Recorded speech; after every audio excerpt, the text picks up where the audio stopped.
Proceeded relatively smoothly in the Eastern Cape today, apart from a few disruptions at Ntabankulu in the Alfred Nzo District. Protests prevented a polling station from opening and 3 others were disrupted at Elliotdale in the Amatole District. For the latest now, we cross to our reporter Zimkitha Macingwane, who is in Mthatha. Zimkitha, very good evening to you. It seems that polling stations have officially closed where you are, but there were some concerns about 2 hours ago from tents that had blown away in Southernhood and Solo as well. Talk us through that.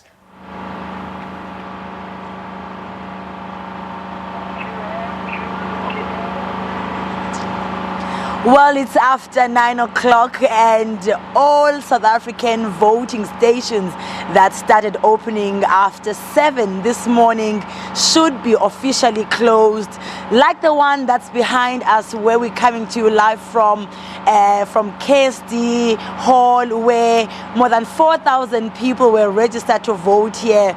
The day has come to an end and the doors are closed. And as the doors were closing at this voting station, not far from where we are at Owen Street, the Home Affairs offices were also closing their doors. As we know that the Home Affairs offices extended their working hours today. They also opened their doors at 7 o'clock. And they also closed at 9 o'clock, giving a chance to all the people who needed to collect their identity documents for them to be able to come and cast their ballots. Well, now we've got the last person who was able to make it through this voting station, and he is excited because he's the last person, but you have come to this station more than 3 times already. Just tell us about the process of you trying to come here and finally coming before 9 o'clock to cast your ballot. Yes, Sisi, I came earlier a bit, but there was a problem of electricity. Everybody was running to the hall just to change the venue, but I decided to just go away. But I'm very, excited to be the last one to cast my vote for, just to check. Just to give my voice of what is supposed to be done by our government. So you sealed it off. You sealed it off for the people who were voting here.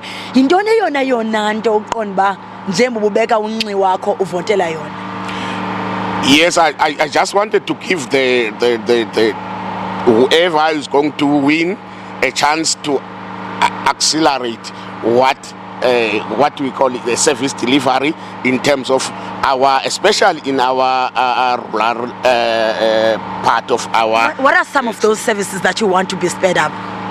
If I can put two of them, electricity, especially water, roads. Yeah, we are getting there, but electricity and water is the best, and the toilets. Okay, thank you so much for your time. Well, voting has come to an end here.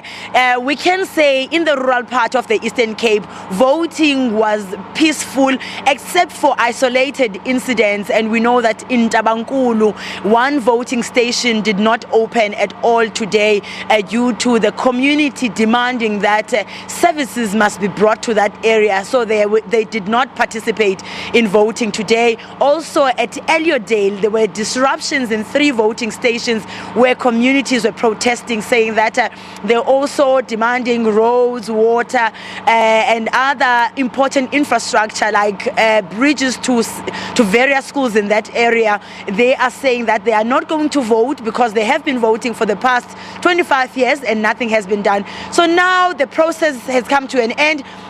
Inside this voting station, we have the police officers who were here the whole day, the IEC officials and the presiding officers who are now going to seal those ballot boxes and then escort, the police are going to escort the IEC officials to where the voting is going to start. And for this area, the voting is going to be at the Mthatha Stadium. So we are going to monitor now. Now we're not talking about people coming to voting stations, casting their ballots. Now the focus now now is the counting of those votes, and everyone now is putting their eyes on those numbers. So we will be monitoring those numbers as they start to trickle in and bring you those updates tomorrow morning. We have been crisscrossing the rural parts of the Eastern Cape from as early as 7 o'clock this morning. We're in Port St. John's, and even in those areas it was reported that it was peaceful, and people went to their polling stations as early as 8 o'clock to cast their ballots.